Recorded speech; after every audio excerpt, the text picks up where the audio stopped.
A gente fala sobre as movimentações do Senado. O senador Lazer Martins quer que o Conselho Nacional de Justiça também examine questões disciplinares contra os magistrados do Supremo Tribunal Federal. E o Jornal da Manhã recebe justamente o senador do Podemos do Rio Grande do Sul para falar sobre a proposta de emenda à Constituição que ele apresentou no Senado. Tudo bem, senador? Mais uma vez, bem-vindo. Muito obrigado por participar da programação da Jovem Pan. De que forma esse órgão vai poder contribuir para essa discussão? Bem-vindo, senador. Muito obrigado. Bom dia, Tiago Oberreich, a Adriana, os demais participantes, Cristina, Ricardo, Amanda, telespectadores e ouvintes da Jovem Pan. Qualquer instituição, qualquer entidade, seja de que natureza, sempre tem alguém que exerce controle sobre essa entidade ou instituição. Menos uma instituição, amigo. Supremo Tribunal Federal. E num sistema democrático como é o Brasil, não pode haver poder absoluto. Mas no Brasil, na prática existe. Que é o Supremo Tribunal Federal, que faz e acontece, e inclusive interfere nos outros poderes, como se tem visto, que é o Supremo Tribunal Federal. Por isso, eu protocolei uma PEC no sentido de que o Conselho Nacional de Justiça possa receber e processar. Vejam bem os dois verbos, receber e processar. Porque julgar o Conselho Nacional de Justiça não pode, em razão de uma jurisprudência do próprio Supremo que não aceita ninguém acima dele. Os Supremos, como eles dizem, são Supremos. Então, por essa PEC, eu acrescento ao artigo 103B da Constituição um novo parágrafo, que é o parágrafo 8º, e que vai dizer o seguinte: compete ao Conselho receber e processar reclamações disciplinares contra ministro do Supremo Tribunal Federal, apresentadas por qualquer cidadão e que, ser consideradas plausíveis pela maioria dos membros do Conselho, devem ser encaminhadas para apreciação do Tribunal, nos termos do artigo 102, etc. Bom, alguém dirá, sim, mas o próprio Tribunal vai julgar a reclamação contra eles mesmos. É verdade. Mas, pelo menos, se cria a oportunidade do cidadão brasileiro reclamar, isto é, trazer fatos que conspirem contra a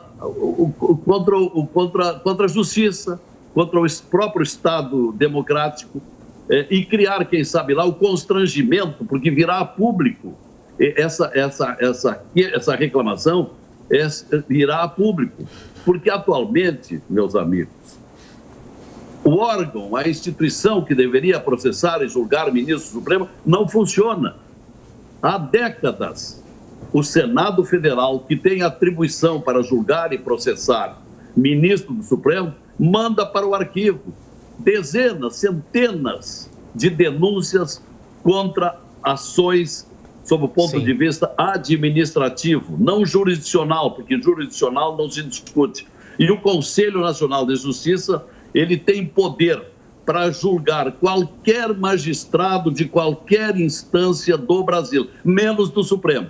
E aí envolve infrações ou... Sim, diga. Não, eu só lembro que o nosso tempo é um pouco curto, a gente tem as perguntas dos comentaristas. Eu vou passar para o Salles primeiro. Salles. Lazer, bom dia.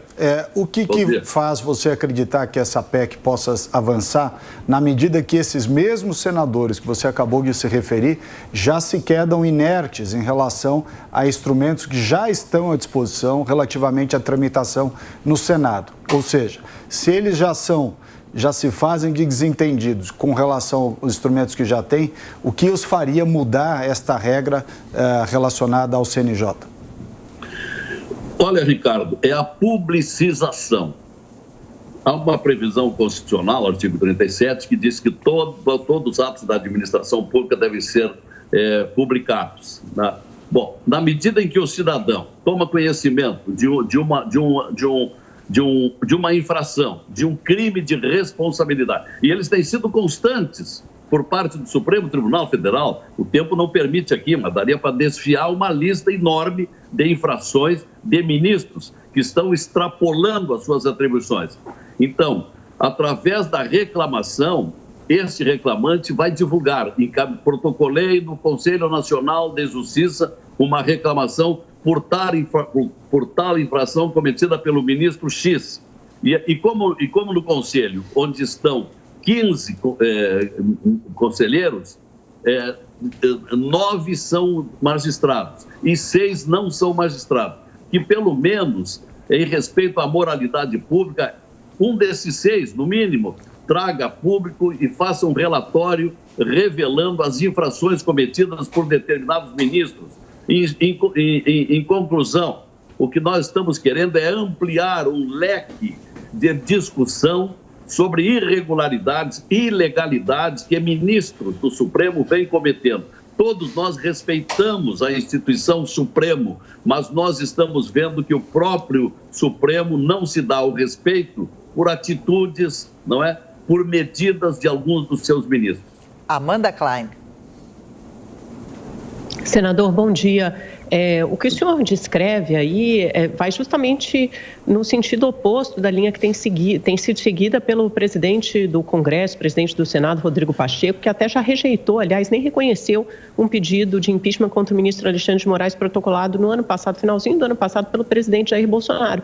E ele disse que os critérios para o impeachment de um ministro do Supremo não eram atendidos, não eram cumpridos naquele pedido de impeachment. Isso, um ministro do Supremo, ele não pode sofrer impeachment por essa questão de hermenêutica, né, que é a interpretação das leis, ou então por críticas às suas decisões, até porque muitas vezes essas decisões são referendadas posteriormente pelo Pleno do Supremo, então fica muito difícil, soa como intimidação e ameaça. E o presidente Rodrigo Pacheco tem ido na linha de defender as urnas eletrônicas, de defender o sistema eleitoral contra o que ele considera ataques e investidas do Poder Executivo. O senhor não acha isso mais grave, os constantes ataques que colocam em xeque, em dúvida, a lisura e a idoneidade do nosso sistema eleitoral? Isso sim não parece ser uma ameaça à democracia?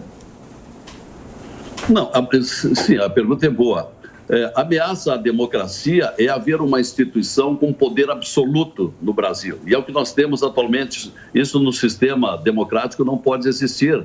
Não pode haver ninguém imune a qualquer controle. E o Supremo atualmente é.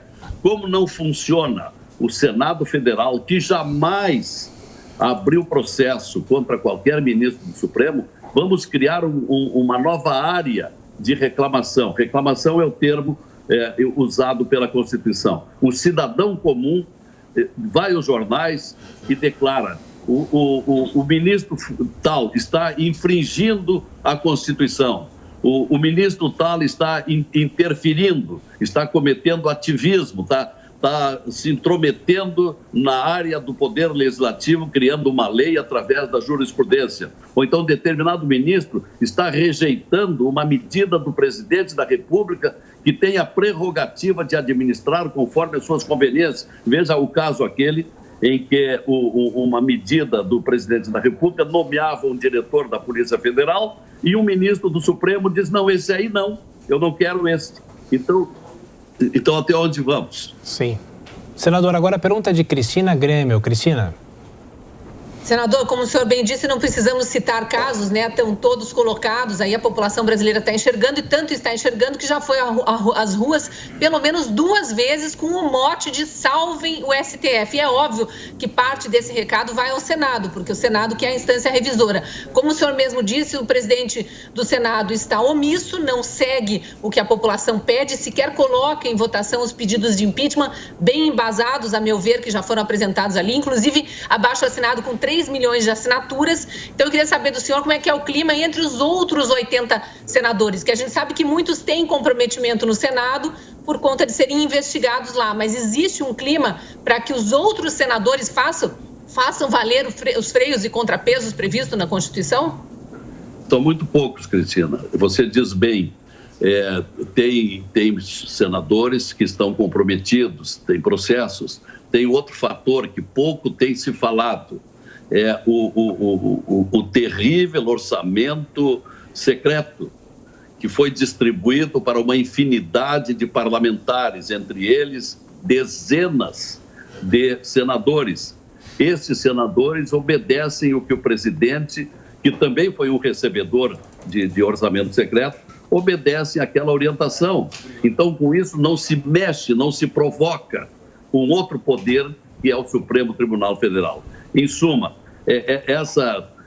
essas pragas que nós temos na política, do patrimonialismo, do fisiologismo, do corporativismo, conspiram contra uma verdadeira democracia, porque não é democracia quando nós temos um poder que faz e acontece e decide o que bem entende, que é o Supremo Tribunal Federal. Entretanto, não é provocado, não é acionado em razão das conveniências que determinados parlamentares têm. Por isso são chamados lá os deuses do Olimpo, que, como na história grega, eles deveriam defender a humanidade, mas também os deuses do Olimpo tinham também os seus caprichos. É o que nós temos do Supremo Tribunal Federal. Ok. Senador Lazer Martins, do Podemos do Rio Grande do Sul, mais uma vez, obrigado pela gentileza. Boa semana, Quero até a próxima. agradecer em tempo, se me permite, o livro que recebi, o Tiago. Obrigado. 1970, o Brasil é Tri. Já li no fim de semana. Cumprimentos pela distinção. Um abraço. Muito obrigado, um abração.